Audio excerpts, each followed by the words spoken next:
know-how with aid development humanitarian expertise. So we're going to go over to our speakers, and I'm first going to introduce Christina. Christina, I'm going to mangle this, I'm sure. Freitas Benedict. That's right. Oh, thank you. Very good. Timorese, Portuguese and Australian nationality. 15 years experience in project design, monitoring and evaluation, management, client, stakeholder and community liaison, governance initiatives, including effective governance and donor policy and regulatory frameworks in Timor-Leste, Australia and PNG. So that's pretty impressive. Combined with a background working with DFAT, the International Finance Corporation, ADB, USAID, Timor-Leste's government ministries, and individuals from diverse backgrounds.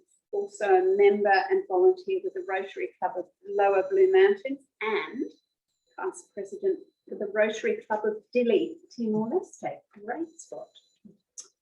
Over to Christina. And we're going to have lots of time for questions at the end, so save them up. Thank you very much, and good evening, everyone. I'm sorry I didn't get to meet everybody and say hi, but I did come to some of you and introduce myself.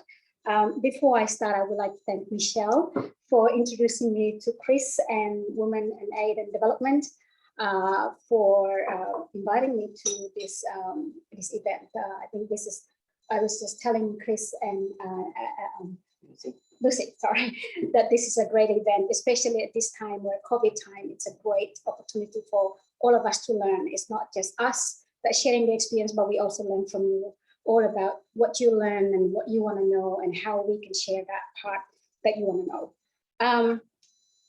As mentioned, I'm Timorese by birth, but I, as part of the Portuguese colonization in Timor, as a legacy, I have Portuguese citizens as well. That's just a plus for Timor-Leste. I guess they invited us for 450 years since we came back to give us their passport.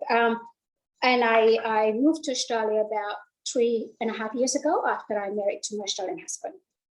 So my experience that I will share with you mostly about my work in Timor in the institutions I already mentioned, and I do a little bit of work here in Australia as well as in PNG. So I'll start by saying that my professional career, actually, interestingly enough, started just a couple of months after the independence of the country in 1999. As many of you know, Timor-Leste has been occupied by Portugal for 450 years, and by Indonesia 24 years. So during the occupation, the only language we speak is Indonesian and Tetum, which is our mother tongue, which a lot of mix of Indonesian and Portuguese, as well as some other dialect, about 46 dialect in Timor-Leste, depending on where you go to, east, west, north, and the west side. So my first work was with, my professional first work was with the UN agency. I was working for television station under the UN administration. And my background in studies, I actually studied in Indonesia in Bachelor of Environmental Engineering. So it has nothing to do with television whatsoever. But at that time, it's not about looking for a field where you study, but it's more about helping your family, especially coming out from crisis in 1999. My house, I have a family, I have 2 sons and my then husband, he was working for a small organization. So he couldn't feed us with his salary that was only $250 a month, US dollar. So it was very tough. And at that time, in early years, if you speak English or if you speak Portuguese, you'll be able to find a job. It's not so much about experience, it's about the language ability. So I get the point where I have to choose. I want to learn Portuguese or I want to learn English. And I thought, if I learn Portuguese, I might end up in the government and I might end up in Portuguese embassy or Brazilian embassy or European Commission. But if I learn English, I can work in it anywhere. So I decided to learn English. And to be honest, English, it was my first time to learn English. It was not easy. The only word I know at that time was how are you and thank you. If you ask me any other question, no idea what you ask me. And I was working with this Australian friend who speak very fast. Every time he speak, I said, can you speak? So I was like, what, huh? What you're saying? And he just like, oh, she called me Mike, and I said, my name is not Mike. He said, no, Mike is like friend in Australia. I was like, okay, so I get to learn everything from there. Working in television was very interesting because, as I said, I don't have experience, but everybody else who works in the television at that time, no one has experience except probably 5 guys who worked in there because they come from Indonesian, they work for Indonesian television back then. So they have a little bit of experience, and together with the international staff at that time, they help us to learn and technical stuff, including how to write, how to be a journalist. And my work in there is I was in charge of the master control room, which basically means looking after all the programs in the television. But I also work as a journalist itself, and I produce program, a talk show, women talk show, as well as I did some a little bit of a reconciliation program, and I present the news. So I'm a news presenter. So you probably don't recognize me now if it's because I was short hair and very skinny back then, so nobody will recognize me at that time. And it was all delivered in Tetuan, so nothing in English or Portuguese. And interestingly enough, I was working with my husband now. He was my boss 20 years ago. But we both were married, and he was married and I was married, and we met again 2016, and we married, and we decided to be together. Anyway, the experience I have with television actually helped, but I didn't see myself that, I mean, it's great, it's creative, but I wanted to work more on development. So when I first saw DEI, the Development Alternative Inc., the US managing contractor, come into the country to help the Timor-Leste, at that time, it was a National Assembly. So basically preparing the National Assembly, the country towards the independent by the end of, mid of 2002. So I decided to join DEI with a little bit of experience and a little bit of English that I learned in television station. And my first job was as a branch manager. The project that they provided at the time was very essential to the country because it was looking at what they call Project Support Initiative. What it is basically to help the country in 3 areas. One is to cover on the media, basically to help the media disseminate the information, especially for the election coming up. And the second was to help the civil society that are affected back in Indonesian time, especially with the infrastructure, and they have no office whatsoever to do the activities. And the third one was to help with the civic education in advance to the nationwide election in 2001, end of 2001. My experience with the DEI, I worked with DEI from 2001, mid 2001 until 2007. And the reason why I did DEI because I applied for scholarship. I thought I learned for 6-7 years. Now I want to go study because I think that I could learn more out there. And again, as I mentioned, my background of bachelor degree was environmental engineering. But so I was like, there's no way I'm choosing to study about bachelor environmental engineering because I don't work in there. And so I choose to study in business administration. So when the Rotary International put the application for Rotary Ambassador Scholar, I applied and I got the scholarship. It was in 2007, I left DEI. But one reason why I got the scholarship because of my experience with DEI, because of what I learned, what I gained through the DEI for the 7 years. I learned about project management, I learned about teamwork, I even learned about the leadership. It's all about open your eyes. It's not, nobody will tell you, come and say, I'm going to teach you about leadership. No, nobody will tell, but it's up to you to read and to open your mind that, oh, this is actually about leadership. This is about teamwork. This is about project management. And my position in DEI at the time, I actually worked in 3 sectors. I was a branch manager. 2 years later, I was promoted to senior branch manager. And then before I left the organization, I was a program manager for economic growth economic growth program, which covers a lot of sectors. And it helps government, the funding provided to the government, to the civil society, as well as the private sectors in the country.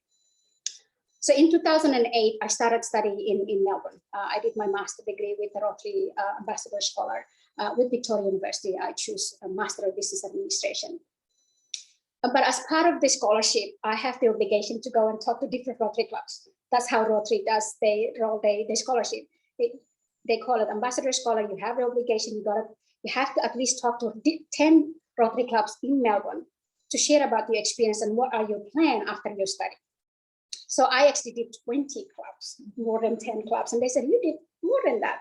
But I also spend my time not just studying, but I also spend my time learning and doing volunteer work with the Rotary, because I think it's a very noble work, and everyone who in the Rotary, they are business people, and yet they still find the time to come together and help developing country, help do humanitarian work. So I was very touched by that, and I said to them, when I go back to Timor, I will join the Rotary Club if there is one in Timor.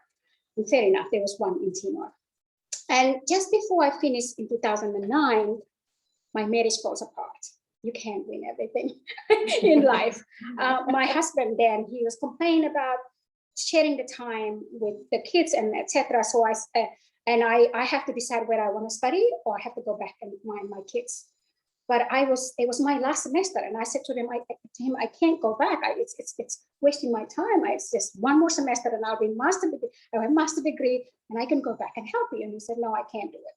So I talked to the people in Melbourne. I have a great friends. I'm so thankful and feeling so blessed to have these people, not just the Rotarians, but also different friends in Melbourne. And they said to me, go and get your kids, and we will help you. And I'm actually friend with Kirsty Swart's mom, who's Shanana's wife. She's friend with me, and she said, I'll introduce you to Steve Bratt, and he'll sort it out something for you. And I said, we don't need to go to Steve Bratt. Maybe something, we can work on something. He said, no, he helped me. Anyway, fair enough. And he helped me put my kids into the school for 3 months because they were not allowed to stay more than 3 months at the time. And I was able to finish my study with having them with me. And I also worked part-time for the IT company to help my family as well. So I was doing studying, doing volunteer, but also work at the same time. Went back to Timor in late 2009, and from 2010 to 2019, just before I left Timor, I worked with 6 managing contractors from the US managing contractor, 1 managing contractor, Australian managing contractor, Carno, and I worked for DFAT. I worked for 2 with the government institution, with the Minister of Finance and the Minister of Foreign Affairs and Corporation. And then I worked for the IFC and the World Bank, the IFC and the Asian Development Bank at that time. When I went back in Timor, I started with the Minister of Finance, and basically what I did at that time, the minister at the time, he said, people complain about Civil 7, they can't do the job. So I wanted to set up a training center for my staff in the ministry. And I said, well, and she hired me, and she had no idea. She said, you work with different consultants and come up with something, and we will discuss about it. So we have to write up the strategy, the training strategy for her and the manual training. But I said to her, Minister, it will be helpful if you can provide us with the job description for all these people. And she said, are you kidding? No one has job description in this job. I said, what are you talking about? She said, well, nobody has job description. You figure out. And I said, well, I can't help them provide the training when I don't know what they lack of. Let's say an accounting person who has 10 job description, 1 from 10. What is he or she lack of from 1 to 10? If he or she lack of can only do the job from 1 to 5, then what we provide is from the 6 to 10. That's what we're looking for. But if you don't have a job description, it will be very hard to train them. And she said, no, you hire another consultant and work with this consultant, do the job description. And I was working with this consultant. He's a Canadian guy. He came with another Timorese guy, and we worked together and started with the job description first. So it's like a chicken and eggs. Which one come first? So we do the job description first, and then we started with the training center to provide the training. I mean, training started from very basic, from the English course to Portuguese to problem-solving skills and project management and different, to a technical, like an accounting training that we provide to them. And then I said to her, I said, that's it. I think my time is over, and you pay me fair enough. And I wanted to go and work for managing contractor. And she said, your destiny is with the managing contractor. You like to work with them. I said, well, I think I can see the impact with managing contractor. The reason why I like it because I can see it, it's tangible. Not that government doesn't provide, but there's a lot of bureaucracy within the government that you have to deal with. With the managing contractor, I guess I'm a bit selfish at that time. I was thinking it's also for my own growth because I learned so much from the people I work with. You know, the person, and for me, my role model is every single person that I met in life, whether there's a janitor, whether it's somebody, if he or she teach me something, he or she will be my role model because you meet everybody, you learn every day about new things and you learn about yourself. That's to me about role model. So anyway, I work with and then I move on to this managing contractor called EDC, Education Development Center. And their work was basically, one of my friends who I worked with DEI at that time, she said to me, come and work with me for 1 year because I want to close this project, but I want your expertise and you'll be deputy chief of party. So I was working as a deputy chief of party, working with her. We helped the government for the first time to develop a vocational training certificate for all the dropout school, because the project that they were targeted is basically to provide skills to dropout school young kids from primary school or secondary school or high school who looking to do businesses or looking to work for companies. So those are the training that they provide. So and then the government was interested with the program and they said we wanted to work with you and develop the curriculum. So I was helping with my friend Nicole, helping them at that time. After that project, then I come to work for DFAT. And with DFAT, it was very interesting because when you work in managing contractor, you think, oh, you look at the people in the donors, you're just like, oh my God, you respect them so much and you know how hard they work. And when you work in the donors, when you work in the donor side itself, it's not easy as it's seen outside. It's more complicated, way more complicated, because they're dealing with different things. They're dealing with, I mean, as a managing contractor, you have already scope of work. That's what you do. But when you work in the DFAT, you're in charge of different programs. I mean, the different with project and programs is project is, you have a timeline, you have delivery, and with programs, you're looking at the target, and it's a long-term things that you're looking at. And I was working with I was working as a senior program coordinator for public administration management at that time. And just right when I joined, DFAT started to develop what's so-called governance for development at that time, which basically the idea was to help the rest of the government with the support that they put together in the document. But I didn't. I worked with the DFAT for only about 1.5 years. 1.5 years. I wanted to continue, but my divorce came over, and I have to deal with that. So I took a lot of time off, and I feel very guilty to everyone else who worked very hard. So I left DFAT, unfortunately, just before the Governance of Development program was started. And then I joined. I do a lot of consultancy for these 6 different managing contractors from the US, and they're basically project design and situational research, but also there's monitoring and evaluation involved in there as well.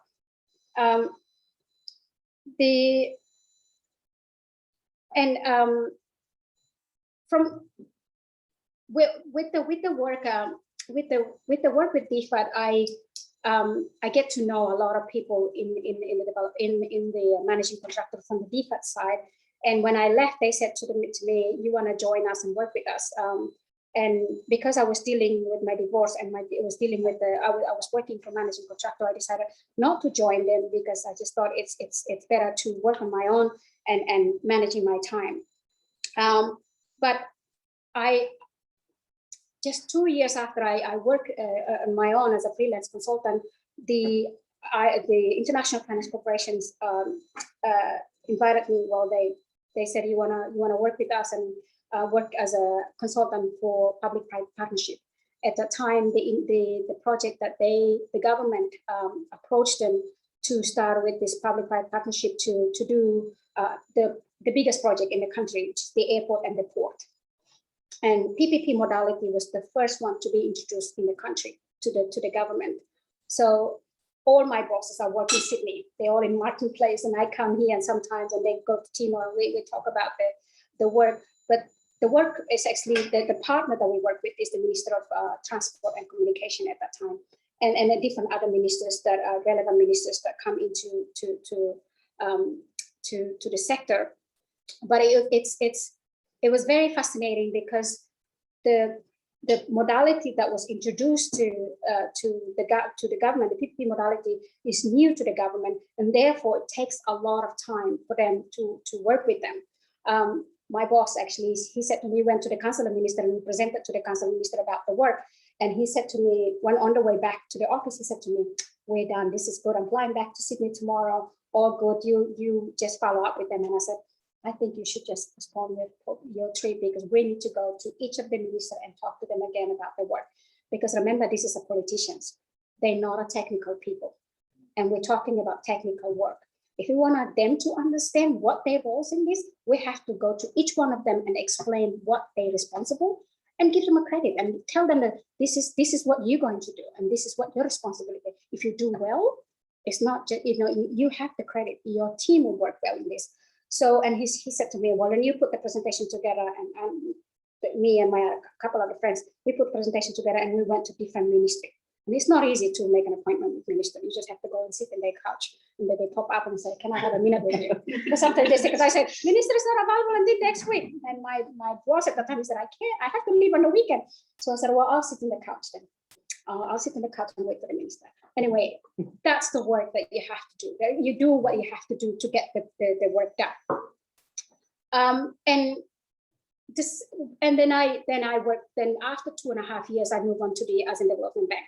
Anyway, the work that I worked with the ASEAN Development Bank was it's more about the helping Timor-Leste government entering into ASEAN. So the Timor-Leste government has already submitted the accession documents to the ASEAN, but the ASEAN country said, "Yes, we're interested, but we want you to do more on economic. We don't want you to depending on the oil. What are the non-oil economic out there that you can show us that we can bring you on board?" So we help the Timor-Leste government, but it's very hard because with the ASEANs, they didn't tell you exactly what they want. They give you a bigger picture. So what we did is we come and help them, and we do a roadmap or a strategy, and we said, well, there's in ASEAN, there's a three community: ASEAN economic community, ASEAN social community, ASEAN political security community. Let's bring all these documents together and see what they want from us. And then we link them with the strategic development that we have in the country. And then we look at, so we said, this is strategic development, this is the ASEAN, how did this match? What are the gaps here? And then we find the gap, and then those gaps are that we provide, it could be provided through a policy development, which basically means training to these people, or we're bringing ASEAN experts to teach them about what they need to do. Then we work on the regulatory framework. So it's a step by step, and it's not easy because with the Minister of Foreign Affairs, it's very challenging because there's not many people in the senior level, and sometimes the problem is there's institutional memory. Sometimes you teach the person, and then the next year, this person already sent to New Zealand, this person already sent to America, and then when you come back, the institutional memory is gone. And when you ask the department, they said, well, we have to start everything from zero again. So the documentation, it's very, very important. And with the government, unfortunately, everything is in paper. But with other donors work, so we work with other donors, with the EU, for example, because they work with them on preparing them with the electronic documentation. We work with them and help the government on how to document everything, so that when one person leaves, the other person can just come and look at the documents rather than we start all over again. Because it's the money, it's time, and everything and the resource that involved in that. Anyway, I won't talk much about my work, but what I would like to share here with working with the managing contractor, I want to say that development is complicated. Development is it's a hard work. It's not easy, but it's not impossible. I mean, many of you, some of you might already a senior already in your position, and you work in the managing contractor, you know exactly your areas. But what I wanted to say is that when you work in the managing contractor, or when you work in an institution, no matter where they are, who they are, my experience is that when the project has a good leadership that focus on people and the project and the stakeholders, while at the same time has a strong support from the donor, the project surely will be successful. That's my point, my taking on that. So, but it's also important to have a good team and to checking. When I work as a manager, when in running in the consultancy with the ADB, I always make sure that I check with my colleagues to identify their strengths and the areas of improvement. Then it is up to me or to my boss to help to support that. But it's also important to emphasize that every employee's roles in their own growth. Like I mentioned, I mean, you have to talk to each person to see what they want to learn more. What do they think they could do more than what we gave them? And that's the way of working in a team. And one other thing is that I myself, at least for my own growth, I always check for feedback from others in a different journey that I went through from 2001 until now. And but as much as we managing contractor do our best to implement the project, ultimately there's other factor as well that affect the project. For example, the stability and the political commitment are very, very important for the success of the project. And therefore, integrating our programs more effectively with government's own policy and plan will help us throughout, from the beginning of the project throughout the cycle of the project. And another thing is to enhance our coordination with other players, with other donors. The way I like, when I work in ADB, I like to do a mapping, donors mapping. We look at, government, the Minister of Finance has this donor coordination that they actually lead. And they have a documents online that you can access to, and you look at who does what. And if you're looking at, for example, the Carno that I was working with, the agriculture project, they help government on policy for SPS, for example. So we're looking at who are our other donors out there that can come along with the Carno to help push this policy moving forward. Because there's only one person, one donor is hard for the government. But if there's more donors and more players out there, it's easy to push and for the government to move forward the plan. One other thing is, when you're out in the country, please learn about the culture and the language of the country. It's very, very important. At the end of the day, you're dealing with people. You have to be a people person. And as a people person, you start a conversation with other people. And even if you just say, how are you in the language, you make them very, very, very happy. And that's very important. And it's a small thing, but it really matters. One other thing is that it's important to work closely with the key institution and key individual within either the government or the private sector, and to have them. The reason is that it's important to have them to have the skin in the game. When there's a skin in the game, the project will be successful because they will take the ownership. We're talking about sustainability. The project usually go for 5 years. But what happened after 5 years? But if you work with them and have that ownership from the beginning of the project, bring them on board, update them, working with them along hand to hand. At the end of the project, they already at least know what their expectations from them to do to move forward.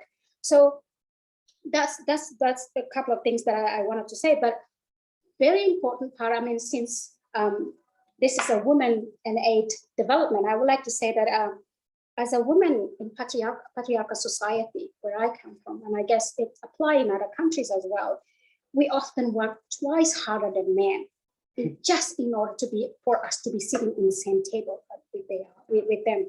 It's just not fair. Why do I have to work twice? And honestly, when I work with the managing contractor, I find that very interesting because where I came from, the environment where I come from, I don't sit around with my family and talk about what are your strengths, what do you need to improve. Nothing like that. But when you work in managing contractor, and especially with the good people, with the good leadership, you have that chance of conversation about what do you want to do. And that is the plus side that you can't buy with money. I mean, it's not, I think with the managing contractor, they often attract the best resource in the country, but it's not because of the money. But I think often it's because of the experience and the learning part that share with them at the end of the day and help them in the professional career. Thank you. Thank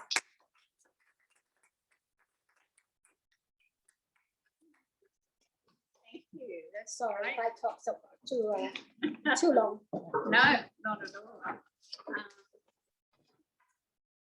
Okay, well, we might move on and hear a little bit from Lucy.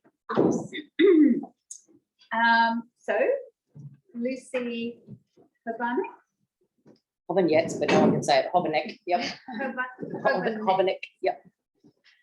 Lucy joined GHD in 2017 and has led the significant growth of GHD's IDA business over the last few years.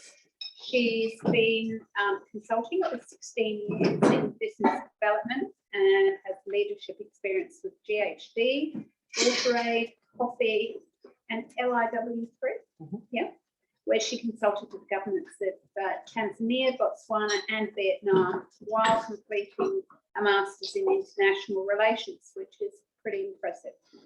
Now regional market leader for GHD's ACT and Southern New South Wales business, in addition to her market leader IDA role.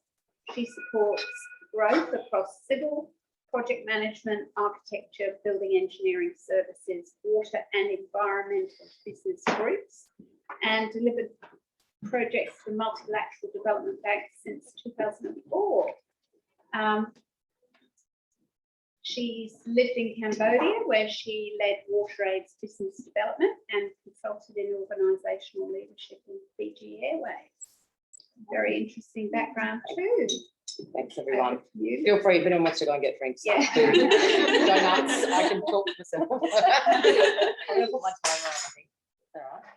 All right. So hi, everyone. No, just so I don't do it. Just take 50 minutes. Okay. Time. So Lucy Hovanec, as you just said, Chris, thanks for the lovely intro. So basically, I'll give you a quick overview of career, and I'll try and weave in a few of things in terms of my experience with managing contractors. I'm currently working with the managing contractor, but even the terminology managing contractor doesn't sit very well for me. I don't define myself as working for a managing contractor. I work for a multidisciplinary global consultancy with 11,000 employees. Just happens to have an international development assistance business in it, which is awesome and I love it. But I'll wheel back a little bit. Basically, this place is quite familiar to me from my 19s, 20s. I think probably last time I was there, I was at a 21st after party or something. Anyway. So it's nice to come home to roost. I'm from Sydney originally, and I was pretty lost in my 20s. I knew I wanted to work in international development, but I had no idea how to get into it. At the time, I was working at Macquarie Bank. It's a long story. I had lived in London, grown, been working in a couple of investment banks over there, and I came back and landed a job here. And I thought, well, at least I can make some money. I can study my master's in international relations at night, and that's my love. And I'll just do the job during the day. And yeah, plenty of stories I can tell you from that, but I won't go into those. I was giving a speech at a friend's 40th. I was about 23, and someone came up to me afterwards and said, what are you doing at the moment? What work are you doing? And I just been working for this investment bank and had like 9 months on a boat up in Airlie Beach, living the dream. And I kind of came home to this party. It was my friend's way of saying, you need to stabilise yourself and come back home. And I said, well, actually, I had just met someone who was going to help me go to Sudan. So UNHCR, Australia for UNHCR, Naomi Steer, if anyone knows her, wonderful woman. She said to me, I can get you to UNHCR in 3 months, but you've got to find a job, go and save up, and then head off to Sudan. So I said, great, done. So at this party, giving the speech, and this man comes up to me from LIW3, which is a consultancy in organisational leadership, and he said, what are you up to? I said, I'm going to Sudan. 3 months. And he said, well, actually, we need someone for 3 months. Do you want to just come and do some office work with us at the moment? We just need some support. And I said, sure. Anyway, he had a cunning plan that I didn't know about. got there, went through this really rigorous interview process where I was like, wow, this is big for an office manager job. Like, but he was testing me out to see if I could become a consultant. And so he didn't tell me that until day 2, when I looked around at what everyone else was doing. And I said, this is where I want to be. And he goes, I'm glad you said that. He said, I'm going to give you a year. And he was ex-SAS, British. So hard taskmaster. And you talked about feedback. Man, he gave me feedback whether I wanted it or not, which was one of the best sort of, I had 8 years with that organisation. I got feedback on a daily, if not minutely basis, but I was equally able to give feedback. So I think that's probably one thing I would say is when you are working for a managing contractor, you can try and encourage that level of getting the feedback, receiving it, even if it hurts, and being able to feel free to be able to give that feedback. So I did that for 8 years, and basically we had just landed one job in Tanzania. We got this random email out of nowhere saying, do you want to come work for us in Tanzania for a week doing leadership program? I said, yep, we've never done any work in Africa, but yeah, that sounds good.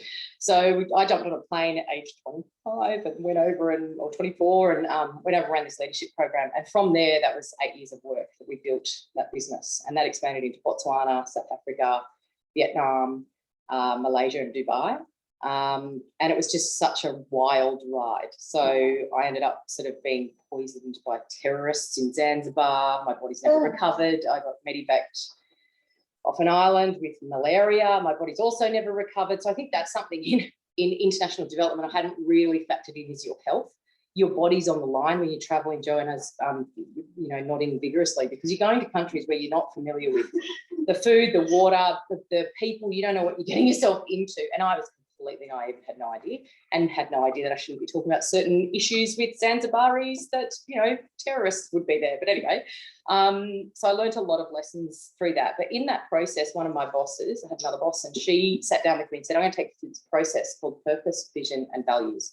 And for me, that was one of the biggest changing points in my life. Purpose, why do I exist on earth? Sounds very philosophical and kind of woo-woo, but just, if you could bottle yourself into an essence, what is it? Second question was around, what are your values? What do you stand by? What are the tenets by which you live your life?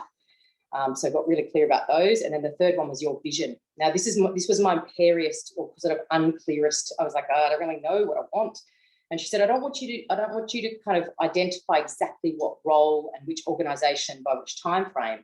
I want you to identify the things that you really love doing and that you're good at. Marry those two together.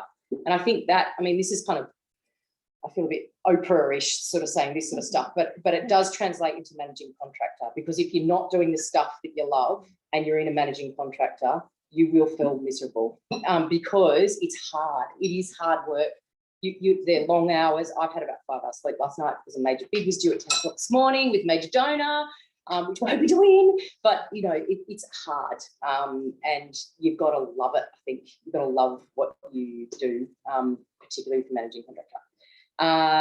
Basically, I woke up, actually I met my husband speed dating of all places in Surrey Hills, and he and I both woke up one morning and said, what are we doing in Sydney? Like it felt hectic, or bleeding money left, right and centre, and I wasn't getting the same vibe from the work I was doing in Tanzania and Botswana, and frankly I was away from him the whole time because I was travelling so much and getting poisoned. And so I came back to reality around what do we want. And at the same time, a managing contractor in Adelaide heard about the work I was doing, and I had connected with them about 4 months beforehand and provided some value to them. Just this person was saying, I'm struggling to find this person. I said, I'll speak to that person. So I helped that person connect to a few different people, and that ability to help him made him then keep ringing me and sounding me out for what I wanted. And finally rang me and said, right, do you want to move to Adelaide and come work for us? We can head up our business development. I was like, wow, Adelaide. I'm from Sydney. That doesn't feel right. But I also don't want to be in Sydney anymore. So I don't think I was from Adelaide. Sorry if you are. But so we moved to Adelaide, transported ourselves. I'd also been trying to get pregnant for a few years, and that wasn't happening. And literally, as I touched down in Adelaide, I got pregnant with the first baby. So that was a shock for both myself, a really good shock, but also for the managing contractor, because I arrived there, I'm here to, lead all your business development. And then, by the way, I'm pregnant 8 weeks in. Now, I won't name the managing contractor, it's in the list, but basically their response was, well, you're pregnant and you're within your 3 months, your probation period, so you haven't actually kind of proven yourself yet. I'll never forget that day. I just sat there like, oh my God, I've just moved my entire life. My husband was setting up a business, so he had to start it. So I'm a sole earner, I'm pregnant. I've just been told I don't have a job and we live in Adelaide. I was like, this is bad. So I remember going home to my husband going, what am I going to do? Anyway, so I cried a bit, and then I came back to work the next morning. I sat down with my boss, who was actually, he didn't mean what he'd said, but he was, yeah. Anyway, I sat down with him. I said, I will win you every single bid that I put my mind to for the next 9 months. You mark my words, I'll win everything. And I said, just don't sack me. And this comes back to your point around like having to work harder. I think that situation made me go, right, I'm going to work bloody hard. And sure enough, 9 months later, we won everything. Every bid I put my hands on, and I worked a lot, like the hours again were crazy, but we won everything and cleaned out sort of Southeast Asia and the Pacific in terms of managing contractor work, and won some really meaningful education projects, won some great scholarships projects, and it was wonderful. And it was kind of, I loved it because I kind of went like on mat leave and kind of did the double 2 fingers and took off and had my baby. And then came back to work again, and then got pregnant about 5 minutes after I came back to work, and then said the same thing because I was like, I'll win everything. I promise I'll win everything. And we did again. So it was sheer hard work and determination, and a really strong strategy around what we were going to go for and what we weren't going to go for. So again, being really clear, both in yourself about what you want within a managing contractor, but then once you're in the managing contractor working with them, what you want to achieve within that business. And something I learned about myself is that that's what I'm really good at, is being able to read what's coming and then being able to land what's coming, and being able to do client relationship management in all of that, or client relationship leadership in all of that.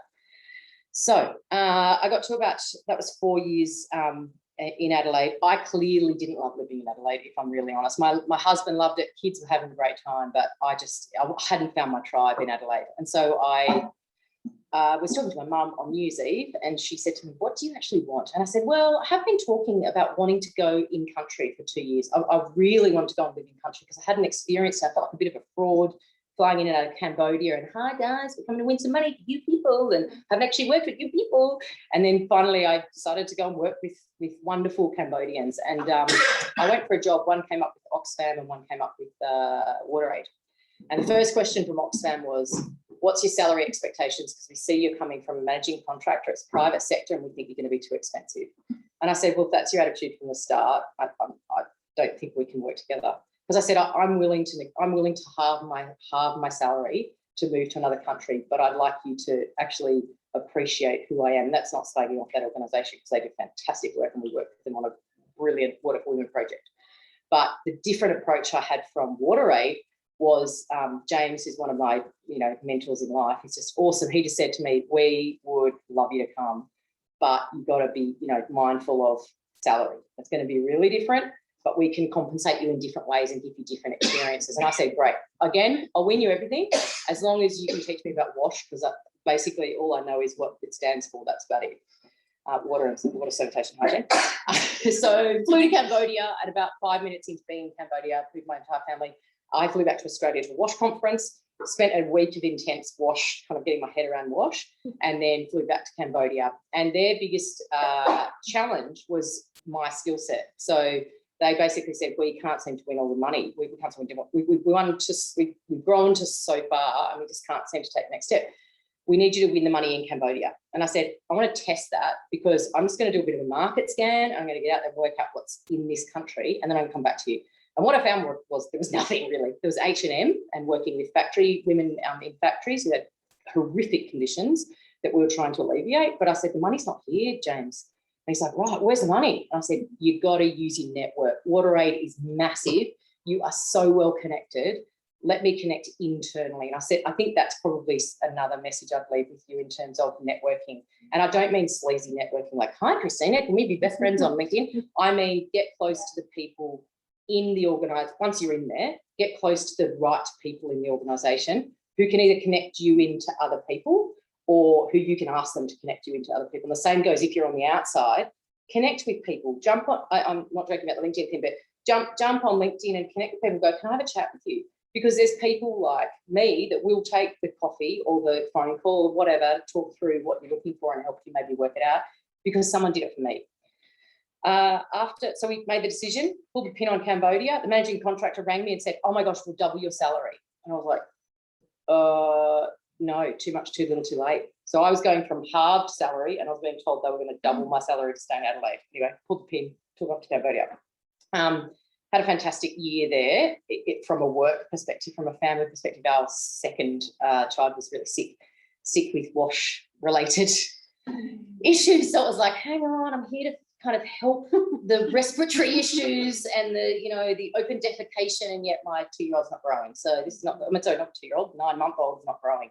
So we had to make a call, but which was a really hard decision to communicate. It wasn't hard to make, but we basically hit target 3 times over in those 10 months. So I had a target of $1 million over 2 years, sorry, and we hit 3 million in 10 months. So I went away with my boss feeling like I could have my head held high, and decided to move on. At the minute I decided to move on, GHD approached me and they rang me I was in Cambodia about to move, and they said, what are you up to? And it was a lovely man called Pete Dunn. He just, bless him, died like 3 weeks ago. And he said, please come and work for us. And I said, oh, no, I'm setting up my own consultancy. I'm going back into organisational leadership like I was doing before. I'm just going to, and he goes, don't do it. You've got 2 small children. It's high risk. If the market tanks, you're in trouble. You don't own your own house yet. Like, don't take that risk. Anyway, it's very convincing. So I said, I'll come to Canberra for a day. I'm going to meet with everyone for a day and I'll have a chat with them. So I did. But I'm not taking the job. And I got to the end of the day and I was like, oh my God, this place is amazing. And I went back to my mum's house and I said that I could feel it. And I think that's my other message is you can feel a culture in an organisation. It's almost tangible. You know it, you're nodding, Michelle. I think, yeah, when you step in, you can feel people were walking with a different pace. There was real purpose. People were so kind and friendly to me. I couldn't, and that's not to say that's different from WaterAid, because WaterAid was exactly like that, but I think different from the other managing contractor in my experience. So that was very aligned with my values. So I went back to the values thing that I'd done before, looked at my values, looked at the organisation and felt the values in action. And I was like, this place is the place for me. Little did I realise that actually it really was going to be the place for me. And I actually hope to live my days working for GHD for the rest of my life. I never thought I'd ever say that, but I really do. I put my roots down. I'm a major shareholder. I'm a principal, which is like a partner in the business. I have plans within the business. At the moment, I'm the market leader. I'm regional market leader, so cross-cutting across multidisciplinary parts of the business, but I still work in international development. I still love it. And what's the point of all that? Yeah, so basically I was brought in to either grow the business or shut it down because we couldn't work out. We had PSP, which was the Pacific Sports Partnership Program, which is fantastic. And the business was struggling, and Joanna knows it because she's in it. But the business was struggling because it was like, well, if this is it for international development, you're not going to grow it for infrastructure. This is what we do. We do infrastructure. So find us some infrastructure work and then let's grow the business. So I did. I led it with a great team, Alison Baker, whole group. So we won the Water for Women project where we worked very closely with NGOs. We came back in contact with Oxfam, with WaterAid, with probably some of you who are working, I think we work with, do we work with, Habitat for Humanity. So plenty of NGOs who are absolutely wonderful, and we love working with them. I know sometimes they struggle a little bit because it's the managing contractor that holds the contract with the client, but we navigate that together with the NGOs. So a few myths. What myths have you heard about managing contractors? Might just be good to test any myths you might have. Just interested in money. Yeah, big one. Just interested in money. My experience actually was interesting going to WaterAid. So I just found that all the same issues were there. It's just there was a lot less money in the NGO than there was with as in a lot less of a pool to reach from. You had to work a bit harder to find the NGO money. However, the network within WaterAid is where we won a lot of that. So I applied that philosophy back to GHD and it's paid off dividends. Being able to work my own internal network has been absolutely amazing. I think our margins are very low. In fact, if my business had a choice, GHD would probably say don't work in international development because the margins are so skinny, it's not worth getting out of bed for. But they realise how amazing it is and the impact we have. We have offices in PNG, in Fiji, just opened in Vanuatu and in Solomon Islands. So we get the impact of working, particularly across the Pacific at the moment. We did have a big issue with GHD before. I was working for a different managing contractor, and GHD got blacklisted by the World Bank. That was very hard to walk into as a market leader, to then get told, oh, you guys were the ones that really nearly ruined the entire business. What I haven't pointed out is that GHD is a privately owned organisation. We're not publicly listed. That's really deliberate. And that's the reason I love working for it. We are not working for an external shareholder. I'm a shareholder. My house is in this business. If I don't do that proposal, that's my house that's on the line. And I think it drives a very different behaviour in the way that we work with people, because you're very vested. That can also create politics, but you're very vested, and you're really going to fight for what you believe in, and you don't really care about the shareholder because you are the shareholder. So we're not about revenue and just trying to win everything we can, and it doesn't matter what sectors it is. We're very targeted. We choose who we do and don't work for. And so I would suggest, if you're working in a managing contractor, try and go for one that's like that. There aren't too many of us, but we're out there. Challenges, health already mentioned. I ended up hospital. I burnt out really badly. I think probably 7 years in. I just threw myself probably too hard at everything. Ended up in hospital with a sort of lower back issue, and was out for 3 months with an operation and trying to fix my lower back for quite a while. Taught me a lot about myself and how far to push myself. Pregnancy was obviously an issue, but not a good issue for me, but not so much for the contractor. Major faux pas in the cultural department. So I remember one time got stitched up by a very good Tanzanian mate of mine who translated into Swahili for me something to say to the group. And I was trying to be a smart aleck, to this guy who'd been late one morning, and he came in and said, oh, I'm sorry, madam, I was eating my porridge. And he was like an hour and a half late. So he come in at 10:30. I said, next, it's fine, as long as you ate your porridge. So the next morning, I got this friend of mine and said, how do I say, did you enjoy eating your hot porridge this morning? And so I said it, and the entire class lost it. And I turned to my friend, and he was slapping his thigh, and I was like, what did I just say? And he said, did you enjoy eating your hot naked genitalia? So he had just twisted one word, which then I became known as the hot porridge lady across Tanzania. But anyway, so yeah, that's get your cultural nuances right. I think you mentioned that too, Christina. Language, yep. My age, I was 25-year-old blonde, white Australian woman trying to teach 50-plus-year-old Muslim males in Zanzibar how to do leadership. That was humbling. They nearly rioted against me one morning. I'll finish in a second. And so I quickly said to them, look, if you want to come again tomorrow, come for 5 minutes. I'll explain why I do what I do. If you still want to stay for the rest of the week, go for it. If you don't, you can leave, and I'll still give you per diems. Everyone gets paid per diems. Per day amount. And so they came, and I deliberately put myself on the ground. So they're all higher than me, and I explained my purpose, actually. So I went back to that purpose, why I existed and why I did what I did, and said to them, so, I'm really here to facilitate you through a process, but I'm going to deliberately ask you really challenging questions. And they went, fair play, let's do it. And it was one of the best weeks on the planet, but it could have gone sideways. Prejudice, I think, actually, and racism, one of the biggest challenges I've ever seen, and it still makes my hair stand on the back of my neck. I walked into a project we had just taken over from another managing contractor that I will not mention, and we got in there, and there was huge amounts of racism, like to the point where I actually couldn't believe that it was happening. And I got the group of Papua New Guineans, and I said to them, so we're all going to come together in a room, and they said, no, we can't do that. And I said, what do you mean? And they said, oh, no, we need the Australians. The Australians need to be here with us. And I said, why is that? And they said, oh, because the team leader never allows the Papua New Guineans to be on their own.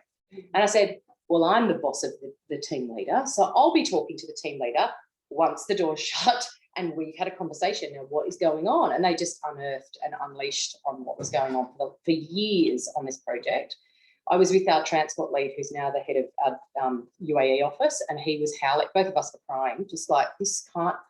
I was so embarrassed to be Australian. I've never, ever been embarrassed to be Australian until this moment.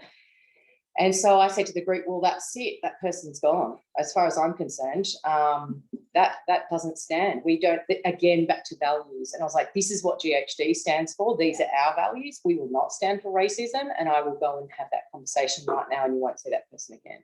And so I did that. And it was very, very challenging to remove people and to performance manage people out on that basis. But we did it, and we did it with pride, and DFAT were incredible.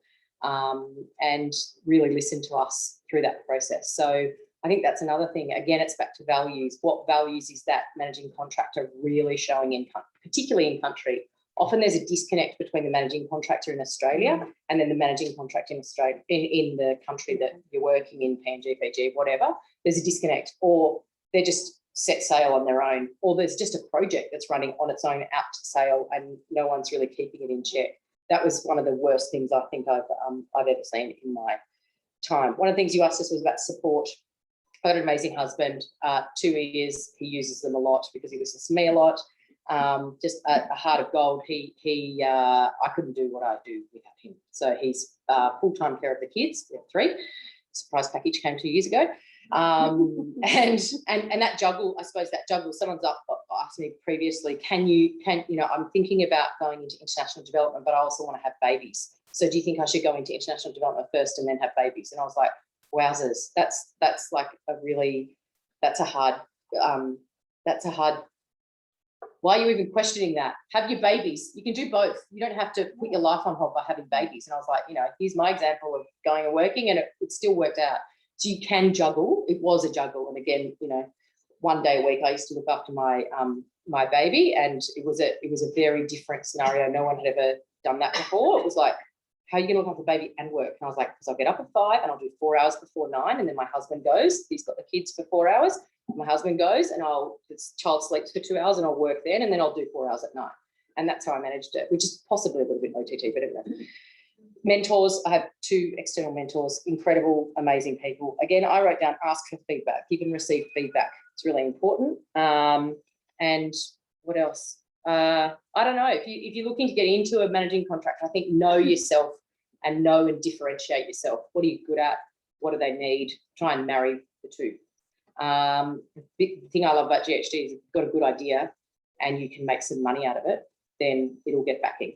And yes, we are about money, and I'm not ashamed to say that we are about money. I think the number of hours we work and our salaries, when you work all those out, you're probably better off working for DFAT and working 9 to 5 and getting your pension and all that sort of stuff, because it doesn't really stack up. So it might be that your myths in people's heads is that managing contractors are making a squillion, but the reality is very different to that. I think once you're in the organisation, get executive backing, get some people in your corner, and get them to help you connect, because nothing helps better than having someone on your side or in your corner for you. I think I've talked too much to you, so thanks. Thank you. I don't honestly think you can talk too much, Lucy, or you, Christina. Both absolutely fascinating, and I've got a whole lot of questions, but over to you. Questions for Christina or Lucy or both? Thanks very much. Those 2 really helpful presentations. My experience with managing contractors has been from the sort of donors side, and we have to procure managing contractors to do projects. And sometimes from the donors side, it's really hard to choose what a good managing contractor is, because often they draw from similar talent pools, and sometimes you even get 2 bids which actually share the same staff. So from your perspective, what's the difference that a good managing contractor makes? So this is probably, I'm going to answer you from a bid that we're running this morning, but and I am completely biased about GHD, but we put up full-time employees. That's our differentiator. We're not a dumb contractor. We're not about just grabbing any consultant that's out there and that's that new and amazing person at that time. We're about consistency with the client, and about, usually it's about someone that they already like and really know, and they know that because they're a full-time employee, they're not going to disappear off the project after 2 days or 1 month or 3 months, or they get taken by a different managing contractor. So that's the way. That's again why I love GHD, because we are putting people up that are highly competent, but also shareholders in the business. And we try and sell that from our perspective, but I don't know if the donors understand how important that is, or how different that is. Maybe our marketing expert would be better, but yeah. Yeah, it's worth knowing, because it's really hard from the donor side. Of course, yeah, it would be. And I think it's also that's the same concerns from the managing contractor as well, to know what the donors really want. in this case. I mean, I help a lot of US managed contractor putting a bids for a project in Timor, and I also do a desk for in Laos. And I can tell that they, with the Laos, I can't tell them more because I don't know the environment much, but I'm working more on the technical side. But I think that will go back to whether the project is new or it's the project extension from the previous project. If it's an extension, it's easy because usually what the managing contractor does, I mean, everyone will come, different managing contractor will bid for the project, and they will look for different people, and usually they will contact the local consultants to help them, providing information as much as they can to put into the proposal. And one thing that I always said to them is that, I mean, I'm now working from the USAID side, I can tell that depending on the percentage from the donor side giving to the proposal, sometimes the biggest percentage go into the resources, the people who worked with you, the people that you recruited into the company to work with you. But it's also about the reputations of the organizations done in the previous, I mean, in other countries for similar projects. I mean, couple that with the resources, you will have a higher chance to get the project. I mean, that's from the perspective from managing contractor. Again, I was working for the donors for only a couple of years, but I understand that from this two-side perspective. Other questions? Over to you. I'm interested in a slightly different angle. So, you know, we see a lot of value, some people see a lot of value in people transcending across sectors. What do you think are the challenges that people face in like shifting from, for example, NGOs to managing contractors to government to research? Like, do you see that there are, you know, particular types of people that work across all, or is it, you know, better to stick within your silo? I just wanted to perspective about changing. I mean, it's rare, I think, to actually shift from managing contractor to NGO and then back again. Yep. So just interested in like the pitfalls in the same managing contractor to government back, you know. Yes. Yeah, I'm interested in the different sectors and how they have their own tone and how you can kind of work within that. And some people maybe can and some people maybe can't. I don't know. Well, I guess I mean in the context of Timor-Leste, because the country is small, everyone knows everyone else, and the issue of development issues are sectors, especially it's well known by people, especially, and because the managing contractors stakeholders are the NGOs and the government and the private sectors. But having said that, you know, they not necessarily understand a lot. For example, if from someone from the NGOs to the managing contractor or from the NGOs to the government, it's easy, like I said before, it's easy to see it from outside. I always think that when you know people, when you get to know a project, it's like when you watch a movie, a trailer movie, you watch it and you like it and you say, but when you actually sit down, you say, oh, it's exciting. It's not really exciting. It's like that.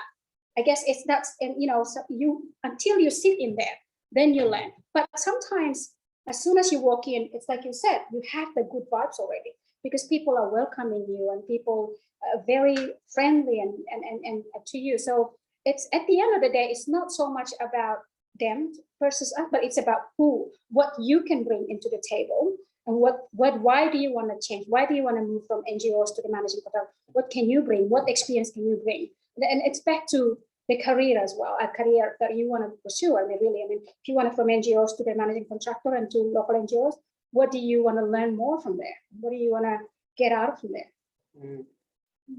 Can you repeat the questions so I answer what's the pitfall? Like I've transitioned across a few different sectors, and I think it's much more difficult to transition across sectors than it is to transition across organisations within a sector.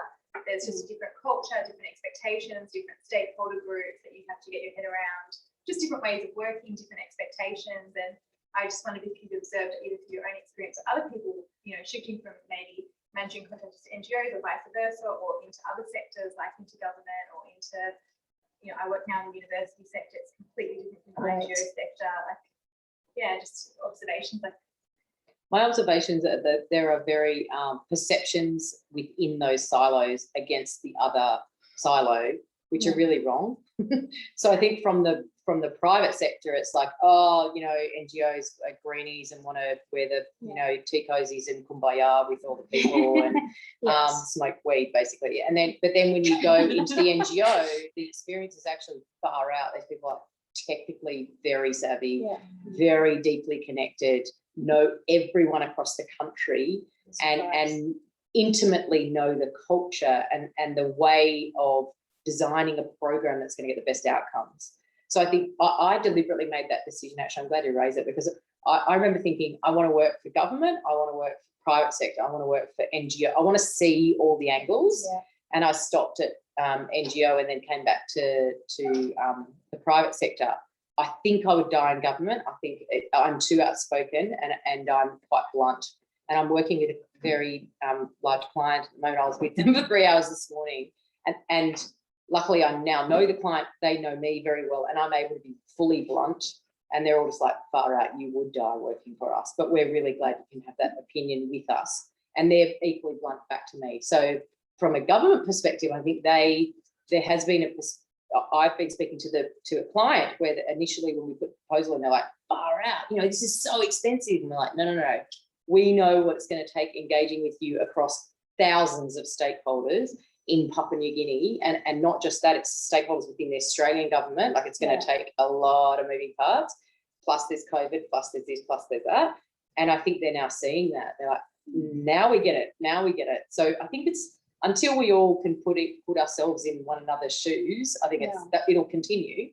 And I really like when people make comments about NGOs that are derogatory, and I say, don't say that. Till you work for them, you have no idea what goes on inside there. Even I know that margins are tight in both, but I actually found more politics in an NGO than I did in a private sector, which is funny, which I hadn't prepared myself for. So I got in there and I was like, oh, wow, this is interesting. And even seeing politics amongst other NGOs and bringing the NGOs together and seeing those politics happen, and it was like, whoo, this is full on. But then ultimately trying to just bring people together heading in the same direction is the way I used to just approach it, and the way I continue to approach it. I haven't worked in unis, so that must be, yeah. Great. Thank you both. That was very good. I have a couple of questions. One is, what is your biggest frustration with donors? And the second one is how you're dealing with working with COVID and not being able to travel and dealing with those, everything around that. Yeah. Do you want to go? You wanna go first? So COVID, very difficult, very difficult. We had mobilised a huge project and people in country, and trying to manage their emotions while COVID was ripping through the country was really challenging. And we put in place very sort of strict wellbeing measures to make sure those people were looked after, because we knew they were on their own on in a very remote location, and the threat of not being able, like, you know, probably one of my frustrations in terms of donors was that there was no commitment to moving those people from that country back to Australia if they were sick. And that was like, how do you tell that to your people who just landed? And, oh, we'll look after you. Yeah, sure. They're not going to. So managing that situation with donors has been very challenging. And again, we've been very forthright with them to say people come first. You know, one of our values is around safety. Safety is, you know, almost number one, and we will settle at nothing for safety for those people. So that was really challenging. Projects stalling because of COVID. You can't move around anywhere. You can't go on, you know, field trips or anything like that. That's been super challenging, but the donors have been very understanding of that element. Biggest frustration with donors. I don't know how to answer that question. I mean, donors are my clients, half of my clients, the rest are sort of private sector and government. But I don't know if I could generalise about frustration with donors. I think probably, actually, yes, probably contracting. So when I was thrown into having to negotiate my first contract about 7 years ago, and I remember saying, well, we can't have an uncapped level of liability. Like, if something happens and someone has an accident on the road, they can sue us. So we can't have unlimited liability. And I said, sorry, that's what we do. I was like, well, sorry, but we don't We don't do that. We're a private firm. If one accident causes 11,000 people to go under, I can't wear that risk. So we went into very fierce contract negotiations. I've never been anything like it. Went grey overnight. So yeah, I think contracting is quite difficult for the donors to understand liability from a private sector, and that our directors go to jail when that happens. And one day I might be a director and I'll be going to jail. So like putting yourself in those shoes. But again, the donor goes, well, that's the risk. That's why we make you the managing contractor, because you carry that risk. And they're like, no, but I think that's not quite how we operate. So yeah, that's probably my biggest frustration, I'd say. Well, in my experience, I think I'll answer first about the biggest frustration. This with the US contractor, with the USA in this case. From the experience, one of the frustration I found is that when you're working in a proposal, say a couple of other managing contractor trying to find information, and you're trying to get some insight from them, and they will not telling you anything. You can email them, but all they share with you is the same information they share with everybody. And then, but then they expect you to get more information. I mean, some information were really internal information that you have no idea about. I mean, if it's just a technical about work and about the project, it's fine. But when it comes to, for example, something like about procurement, how do you know? But they will not share with you. But one of your competitors might know. But yeah, everything, so it's exactly. like, well, that's And sometimes my people in the US and said to me, oh, you have someone inside the USA, maybe you can find out the information. And I said, all I talked to them is they said confidential. Oh, that's all they said to me. And that's one. The second thing is when it comes to a project, I think, at least in a Timor context, sometimes you will think that managing contractor have the freedom to implement the project. But sometimes it's not always like that. Sometimes they come and intervene, especially USA, especially when it comes to the relationship with the government. They're really, really careful. And when they know about who is in there, and when they know, I'll give an example. If the government tends to go to China to get the support, or to go to other donors to get the support, they started to tell you that every time you have a meeting with the government, they will come with you. So you don't have that kind of freedom as a managing contractor to meet with the government, and usually they take over everything. I mean, that's the frustration facing for project in Timor. But other than that, I don't see any other frustration. In terms of COVID, in terms of the travel, it is very frustrating. I mean, I work a lot in the Pacific and in Timor-Leste project, and when I moved to Australia, I have 3 projects from US managing contractor, and from Making Sense International, Dexis, and another one, Devex, and they all wanted to do a project in Timor, and I was able to travel just before the country closed down. That was when I did the evaluation. Me and 2 other friends from the US, we did a bigger the evaluation for the USA program, the governance, democracy, and human rights for 5 years program. But we were rushed to leave the country as soon as possible because they're locked down. They say you might not be able to leave. And I was worried because if I don't travel, then I don't know when is the next flight. And there's only one flight flying to Timor. And I was a bit worried. And that's the frustration. But I think it's also, it is frustrating for us, but at the same time, I will say that it's also a good opportunity for local consultants to have a job in the country and to start taking initiative, to start doing their own consultancy. I mean, often they will come to you with the ideas about project design and you share with them, but it's up to them because now with the COVID, God knows how long we're going to be travel again.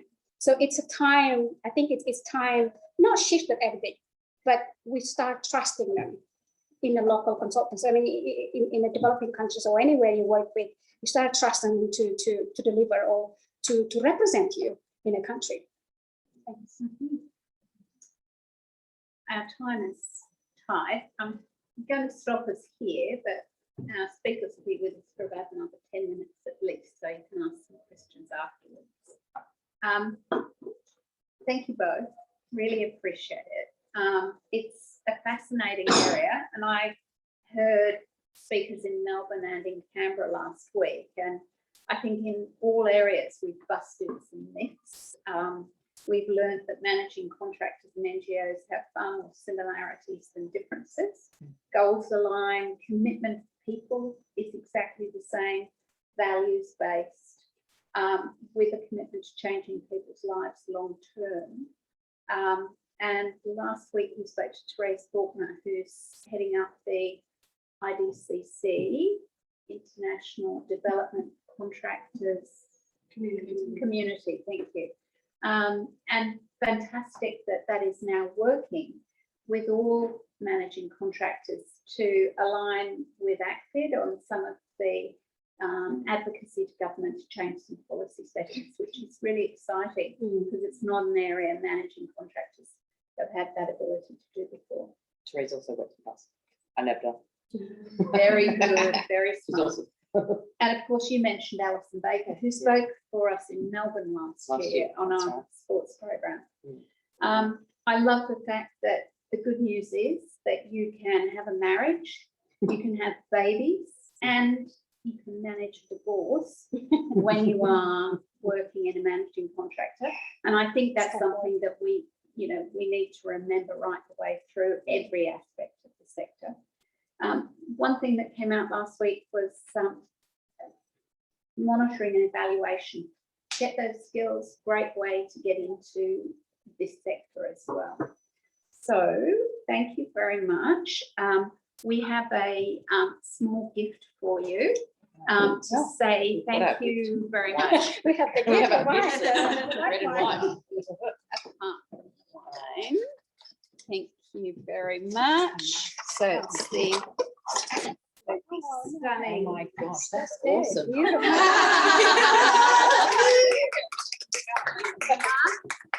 I like Only the color too. Are we going to share that one or? Yeah, I don't want to look at You deliver it to me, Karen. Fair enough. Yeah, we share it. We actually have to. I like That's awesome. Oh my God. Yeah, Makes it coffee. fair. Coffee gets through as well. Yeah, and tea. Yes. So thank you for coming. Thank you all for coming too. And please come again. Check out our website, check out Facebook, check out LinkedIn. Once you're on our list, you will get invitations and you'll get our newsletters. Our next event will be on the 27th of July on volunteering and e-volunteering in the sector. And later in the year, we're going to be looking at youth leadership in the sector. We're really hoping that we can bring in managing contractors as well as NGOs and government moving forward to keep this growing. Michelle just wanted to say a couple of words on consulting in the sector. Very, very quickly. Yeah, there is a very small, I won't say exclusive, but small, quite informal network of development consultants in Sydney. I know this because I helped to run it, and a couple of us are here tonight. Christina is one of us, I'm very proud to say. It's a lonely road to hoe. It's a really non-linear career path, if you like non-linear career paths. We exist basically just to give each other a bit of moral support, a bit of social interaction, and to share intel. We don't really go getting people jobs. Sorry, we're not quite up to that yet. But if you're interested, if you're thinking of consulting or anything like that, come and speak to me, or you can speak to Christina or Milo or Hannah. Great, thank you. So there's more wine left, I know that, and we need to drink You have it. to drink it all. I wanted to- You're not leaving it. Sorry, I just want to add one last point that I forgot to mention. We both talk a lot about the managing contractor, but one important thing is working in a government and donor side as well as managing contractor and in developing country is when you work in managing contractor, you have to be flexible and adjustable because often your counterpart, especially the government, it's not about the money that they're after, it's the know-how that is missing from their side. So if you are not flexible and you go to them, they said, okay, fine, we'll see you next week. As soon as you leave, they call other donors. They will talk to other donors. So I always said to my international friend, I said, we have what we call don't say yes when you mean no. People always say yes, yes, yes, yes, but as soon as you leave, they actually mean no. So that is something that managing contractors, I think in Timor at least, they all understand that to be flexible. But at the same time, make sure that they understand your funding procedure, because sometimes they go over the beyond. They love that. So we have to be careful on that. Thank you. Thank you for that. That's great. So, and we're here to talk. So do talk and chat before you head off. Thank you. Thank you. Wonderful. So that's about where the camera. You're gonna, yeah, exactly. Yeah. Actually put something like the ancient art in the business class. Oh,